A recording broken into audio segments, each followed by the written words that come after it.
Okay, good evening, everyone, and welcome to Weyauwega-Fremont Middle School on this chilly evening. I appreciate everyone stepping out into the elements tonight for this opportunity to listen to three gentlemen which are vested in our community and are looking to support our school board and candidacy representing the town of Weyauwega. Tonight's open forum will be hosted by Patrick Wetzel, City Administrator for our City of Weyauwega, and he will take it from here and carry us through the process tonight. We look forward to hearing all responses from all candidates and getting better to know you as individuals before our primary. Thank you. As Mr. Black said, I'm Patrick Wetzel. I'm the City Administrator for the City of Weyauwega, and I'll be the moderator tonight. Before we begin, I'd like to make a quick plug for the city. This coming week, we have open house meetings for the City Hall Municipal Building Project. We'd like to invite you to one or maybe all of them. First meeting is Thursday night at 6 o'clock. It'll be in the City Hall lobby. Second meeting is Friday at 4 p.m. Third meeting is next Tuesday the 4th at noon. There'll be a short presentation. We have information at City Hall if you have not received it yet in your water bill. That out of the way, as Mr. Black said, we've got the pleasure tonight to welcome our candidates running for the Board of Education to represent the town of Weyauwega. Candidates are here again to tell us a little bit about themselves, answer a few questions related to their candidacies. This session is not intended to be a debate. Each individual will give their own responses. They shouldn't be challenged directly by the other candidates. Each candidate is encouraged to express their viewpoints for this public, to interpret and evaluate, to assist in making an informed choice on election day. Each of the candidates was provided a list of 10 questions to 10 potential questions as provided by the Wisconsin Association of School Boards. I'll be asking 5 of those questions from that list. Each candidate will have a minute and 30 seconds to start. We'll start with Mr. Duxbury on question number 1. Question number 2, we'll start with Mr. Veeser, and so on. It'll be a round robin format. Due to time constraints and for the fairness of the process, I'd please ask that the audience refrain from cheering, booing, or making any other audible noises. Thank you very much. Before we start with the questions, we'll have each candidate introduce themselves very briefly. Start with Mr. Duxbury. Mr. Duxbury, my wife Anna is here. We have 2 boys, Luke and Noah. One's in first grade and one's in preschool at the Lutheran Church in Fremont before he'll enter 4-year-old kindergarten. And I live on Inkham Road in the town of Weyauwega. My name is David Veeser. I have a 16-year-old young man who's in the high school right now as a junior. He's been in the Weyauwega-Fremont school system since day one. And so I've worked with the teachers and the administration for the duration of his time there. I've moved here in 1999, bought the old Jonley farm, and have been a very enjoyable experience with the community, and I'd like to take part in the school board. Reuben Larsen. I've lived in the area pretty much my whole life. Grew up in the family business. Stepdaughter that's 11 that we currently homeschool, who has been in the school district. Thank you. As I said, we've got 5 questions. At the very end, time permitting, about a half an hour before the school board meeting, each candidate will have the opportunity for a closing statement. We'll start with Mr. Duxbury. The first question is, what do you think the major strengths of this school district are? What are you most proud of? It's funny, in the Post-Crescent yesterday there was an article about district administrators and how they're reimbursed, how hard they are to find. And I think the major strength here is that we have Scott Black as a leader. Any way you look at him, he's a good man. And any school, business, team, whatever it is, you're only as good usually as your leader. I look forward to the opportunity to work with the other administrators. I don't really know them that well. Another thing that I think is great is that we have a small town here. I grew up in a small town. There's something pretty special about that. When my wife and I and our kids go back to Mosinee, where I grew up, and we attend church every Sunday when we go there with my parents, and I look around that church, and there's teachers, coaches, fathers that looked out for me. My dad passed away when I was 8 years old, and I didn't have that father figure at home, but all kinds of people stood up and took care of me that way. And I feel comfortable that in this small town, my boys would have that same thing. If you think about the teachers, the staff that work here, everybody goes into education because someone in their experience at school did something that stood out to them, made a difference in their life. This building, all the buildings here are full of good teachers, good administrators, and it's our job to support them to make sure they have what they need. And other things, you know, when you look at Weyauwega-Fremont, we're so close to Appleton. I think it's an opportunity for us to share our woods, water, agriculture that we have here that can give those people the peace that maybe they're missing in town, but we're close enough that they can still get here. Within an hour here is all kinds of great things, but yet we have the rural setting. Thank you. Mr. Veeser? Yes. Same question? Same question, I'm sorry. Well, what do you think are the major strengths of the district? What are you most proud of? I'm most proud of the ability to operate a system within the black. Not many school districts in the state can do that. And for this school system to create a budget and work within that budget and provide a quality service, I think is a very good strength to have. I think another strength would be our size. Because we're a smaller district, we can do a little better service than perhaps like the Appleton school system, which a lot of people fall through the cracks. And here we have more quality education. Thank you. Mr. Larsen, same question.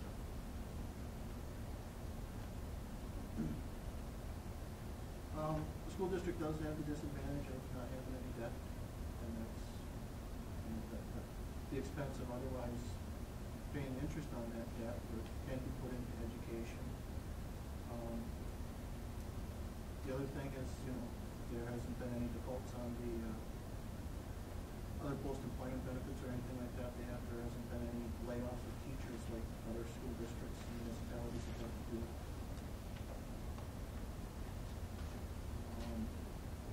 That small community, there's an ability for the community to voice their opinions to the school district and promote the education that we here in our community want our children to receive, and not just be limited to what everybody else wants.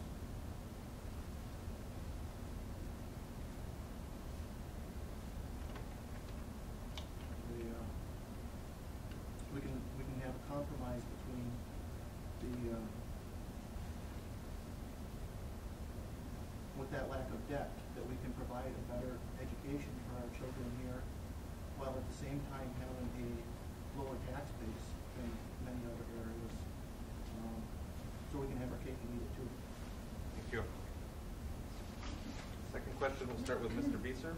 Do you think there are any improvements that need to be made in the district? And if so, what are they? First of all, I'd like to commend the school board, school district for being able to state that they're above normal with the state standard education levels, and they're above normal with the ACT test. That's a pretty good accomplishment. If there was any strengths, any weaknesses that the system would have that I would like to address would probably be to strengthen our focus on preparing our children for the future. I think that would be a field or area that I would like to get into and address. And that would be about it. Thank you. Mr. Larsen, do you think there are any improvements that need to be made in the district? And if so, what are they? I think no matter what we want to talk about, there's always improvements that could be made. It doesn't always necessarily mean that you're in a bad situation.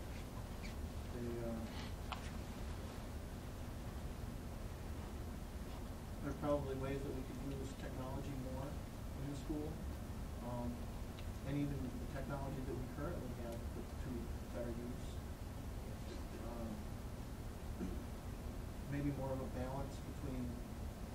having students ready for college and ready for a career. And not everybody is always going to want to go into a college.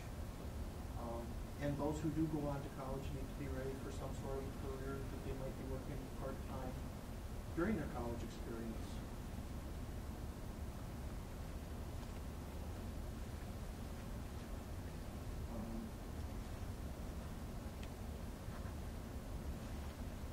Yeah, I think that's Okay, thank you. Mr. Duxbury, do you think there are any improvements that need to be made in the district, and if so, what are they? Like Reuben said, there's always room for improvement. One of the things I think that always irritated me when I worked here is that we need to make lifelong learning a priority rather than always just focusing on AP classes or college courses. What are you going to do to be ready to go to college? Lifelong learning is a belief that you're going to always continue to work on things no matter what it is, the small things you do, the big things you do. I think back to when I was in school and college bound was rammed down my throat, and it didn't need to be. I planned on going to college, and it wasn't an option from my mom's standpoint that I wasn't going to go to college. And I wasn't able to take tech ed. I didn't do band. I love music. I love working in my shop, and all those things that I have to do now are from the School of Hard Knocks and wrecking stuff in my shop before I figure out how to do it right. The other classes you take, obviously you have your basics that you need to learn, and some of it is critical for college, but a lot of it you forget 10 days after you take the exam. The things that you need to know for a lifetime are what we can instill here. My mom always said no one can ever take away your education, and she's right about that. I look at myself, and I went from being a teacher, principal, to a farmer, nothing related whatsoever to the two careers, but my degrees helped me deal with people, helped me do budgets. So you can always turn any education you have into whatever your life needs you to do. From the last meeting I attended, Holly Erdman said we should be supporting our math with the Math 180 program. I trust that the administration believes that's right. There's the money for it. They have grant money available for it. The administration sees it as a priority. So let's do that. Finally, I'd like to see a little bit more teamwork. There's been a lot of tension at the couple of school board meetings I've been coming to, and it's unnecessary from my point of view. Thank you. Question number 3, we'll start with Mr. Larsen. What do you believe is the role of the school board in this school district? The role of the school board. number 6. Yes, it is.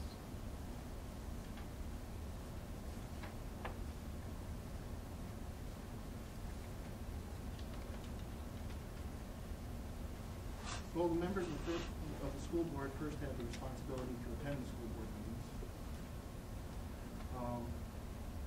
According to school board policy 224, policy making is one of its most important functions. The board shall hold the district administrator responsible for carrying out its policies within established guidelines and for keeping the board informed about school operations. Another board policy that I go is 165. Thinking always in terms of the children first, but that doesn't always mean chocolate ice cream and candy bars. There's personal responsibilities and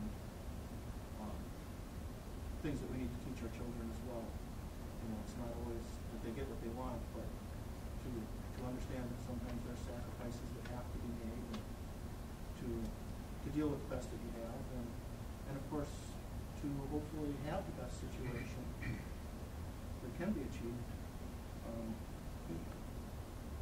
Representing at all times the entire school community. This includes spending the money wisely for the taxpayers, having the best education that we can provide for our students, and instilling that sense of wanting to learn in the students, so it's not just what they learn here, but so that if they buy something, they pick up the manual and read through it and understand what the product is that they have, or something that they're working with at work in a career, that they read the manual and understand what they're working on. The school board is to act as another set of eyes for approval and validation the activities of the school district to ensure that they are done properly according to policies, laws, regulations the district is subject to, as well as the wishes of the citizens of the community to fully consider what is brought before to approve, not just rubber stamping everything brought before them. Thank you. Mr. Duxbury, what do you believe the role of the school board is in the school district? Overall, I see it as a pretty simple system to support the students and staff, get them what they need to be successful here. Promote learning, promote our school district in a positive manner while you're at these meetings, when you're out in the public, hopefully when you're talking to some families that may consider moving here. Make financially sound decisions, follow board policy, evaluate all of our policies that the school district has, and I think the most important job for the board is to evaluate the administration, because they're here every day, they're trained to run a school. It should be our job to make sure that that person's doing a good job, that we have the right people in there doing those jobs, and evaluate them honestly, help them improve, give them what they need also to be successful here. Thank you. Mr. Veeser, what do you believe is the role of the school board in the Well, school district? Wisconsin state statutes spell it out pretty basic. State statutes 118, 119, and 120 cover in great detail what the school board's obligated to do. And I think that its function should be in compliance with those statutes. And first you need to study them, learn them, understand them, and implement them. And sometimes it's easier just to, well, we'll look it up as we need it. No, you need to know them, and you need to operate within them. So I would refer to those state statutes. Thank you. Now that we've talked about the school board, the next question would be, what do you believe the district administrator's role is in the district? We'll start with Mr. Duxbury. The role of the district administrator. I guess I look at it as his job is to direct traffic on a day-to-day basis of what's going on here.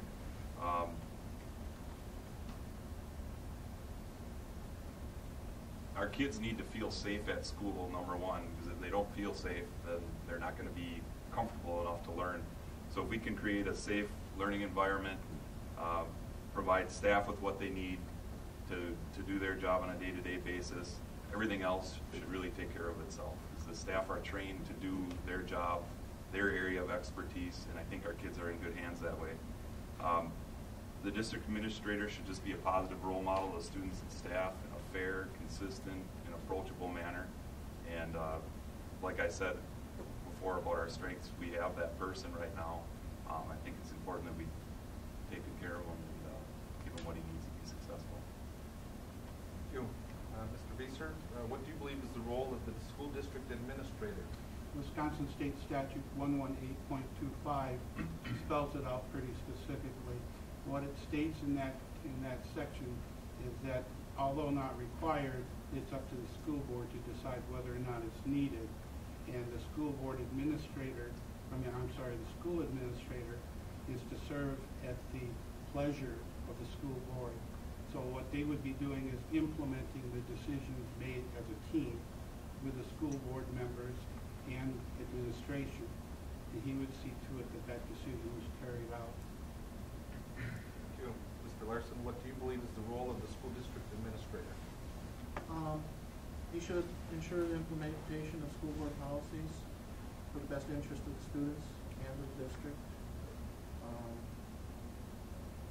Implement the decisions that the school board makes. Inform the Board of Education of progress towards achieving the district goals and objectives.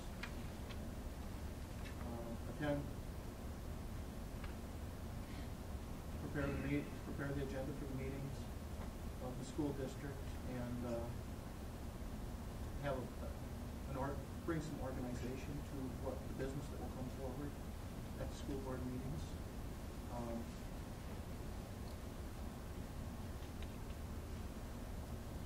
Make recommendations of directions for things to go in the school district and the actions, the options that are available for the school board to pursue.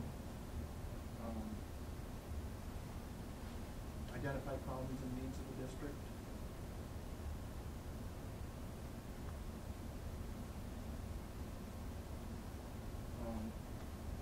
Recommend plans for long-range maintenance programs to meet the district's instructional programming needs. And it's kind of above all to catch everything else is pretty much carry out anything that the school board wants done. Thank you. We are to the last question. We will start with Mr. Veeser. What contributions do you think you can make to the public schools of this district? Well, I've been a businessman, small businessman since 1986. I've been in corporate administration since 1990. I'm excellent with policies, procedures, the creation of and the oversee of, as well as rules and regulations governed by the state statutes. I've been interested in that system real well and their compliance. Budget management. In order for a corporation to stay afloat, you've got to have a budget and you've got to have certain policies and procedures in place to implement an efficient and effective system for education in this case. Business management, employee management, systems designed for the operation of everything from a corporation to a simple store. I've also because I was a small businessman since 1986, I started out working as a teen center. I owned and operated a teen center in the city of Appleton, and they addressed thousands of children from the Fox Cities area, from all the way up to Green Bay, all the way down to Fond du Lac, would come to the place. So I'm familiar with a lot of the children's issues. And then I also am familiar with drug and alcohol issues, both for the recovering addict and using one. And my corporations were involved with mental health, developmental disability, traumatic brain injury, so I'm aware of those situations. Those are all social issues that the administration of the school and the board of the school has to address with the students. There are elements that exist homogeneously in all of this community, and I can bring that to the table. I have this experience and this knowledge and insight to be able to give valued input for the team to decide what direction we want to go. Thank you. Mr. Larsen, what contribution do you think you can make to the public schools of this district? I think I have a good understanding currently of what's happening in the school district. What the items currently being discussed, and I'm the only candidate that can claim that I've been to every board and committee meeting of the school district in the last 8 months. It's a claim that even the majority of the board can't make. It's I spend a lot of time taking interest in what's happening in the school district and the way they're going about doing what they do in the education that they're offering students. I think obviously everyone, career and family might have a higher priority, but being a part of what happens in the school district is a very high priority of mine.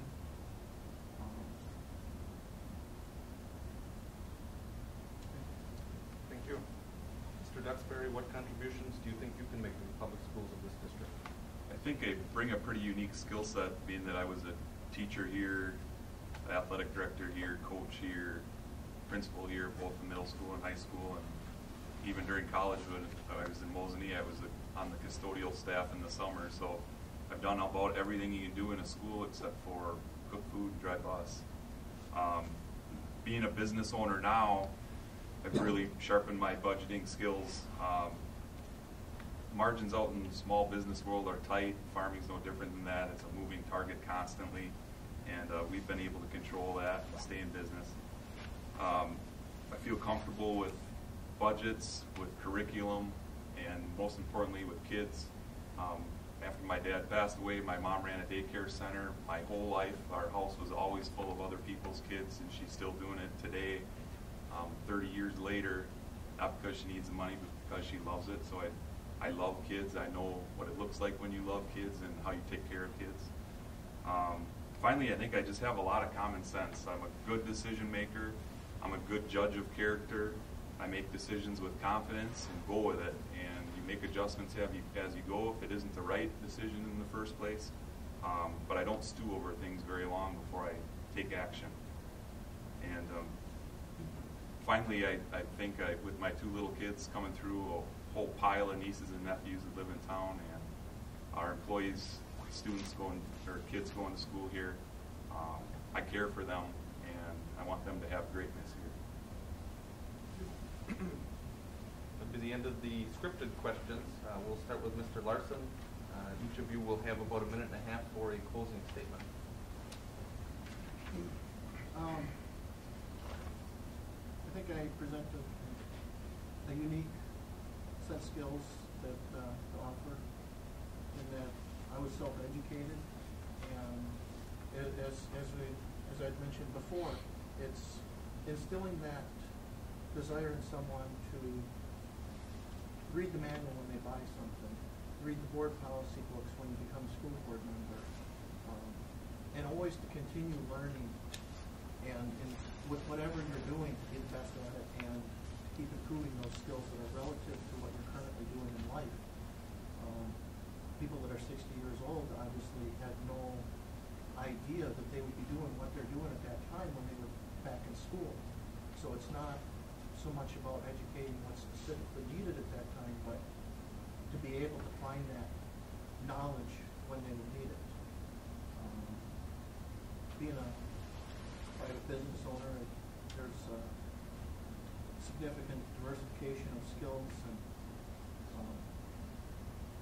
school board members aren't really people that should be skilled in something specific. They're not the school district has an attorney on retainer if that need arises, but the school board members need to be able to speak to that attorney fluently. In other, perhaps a furnace. The school board member isn't necessarily somebody that knows everything about the heating system, but they need to be able to speak to that person that does fluently, or speak to them through the district administrator fluently about that, with some kind of a general idea. So I think it's that generalization of skills and knowledge that I think I covered quite well. Okay, thank you. Mr. Duxbury, closing statement? I guess I'd just like to thank the people that encouraged me to run, because it's kind of renewed my excitement about working here at the school again. We get so busy in our own stuff that maybe lose some of the passions that you had in the past. I think I can bring a lot of stability and support this school board and the administration from my experiences both here and what I'm doing now. I want, I guess, people to know I'm running for the kids, not for me, or not so much even for the administration, but I want great things here for our kids. It's getting tougher and tougher out there. They need to be exposed to all sorts of different things because the competition is great. They need to figure out what it is that they want to do and find something that they're passionate about, whether it's science, whether it's tech ed, whether it's agriculture, whether it's a sport, whether it's anything else. They need to figure out what that is for themselves so they can compete when they get out there. And finally, I have a challenge, I guess, for Angie, because as I've been going around and talking to people, everybody brings up the school board thing. There's a misconception out there about how the primary works and how the voting is going to work for a school board, that only the people in the town of Weyauwega can vote. And I challenge you to get the word out and I guess make people aware that it goes beyond that. And that's all I have. Thank you. Mr. Veeser, closing statement? Do you ever see the spark in the child's eye when they finally get it? They finally understand what they've been struggling with? It's unbelievable. My experience is growing up in school is that the school gave me the desire and the ability to pursue a lifelong self-directed education, and the ability to find out information. Our children deserve nothing less. They deserve the ability to be prepared to go into tomorrow and get a job if that's the direction they want, using the new program of work keys or the ACT testing. We need to create a thirst for knowledge and the ability to find facts to fill that knowledge. And I think that I can help go along that path or go in that direction. Education is something they carry throughout their life, and to be able to come up with an idea and do the research, and nowadays with the technology and the internet, to do some research and create this idea that was once a dream and actually create it. I think that's the direction that this school needs to go in preparing our children. I want your vote to be able to do that. Thank you. That concludes the event for tonight. Just a quick reminder, the primary is on Tuesday, February 18th. The top 2 vote getters will advance to the general election on Tuesday, April 1st. Thank you very much.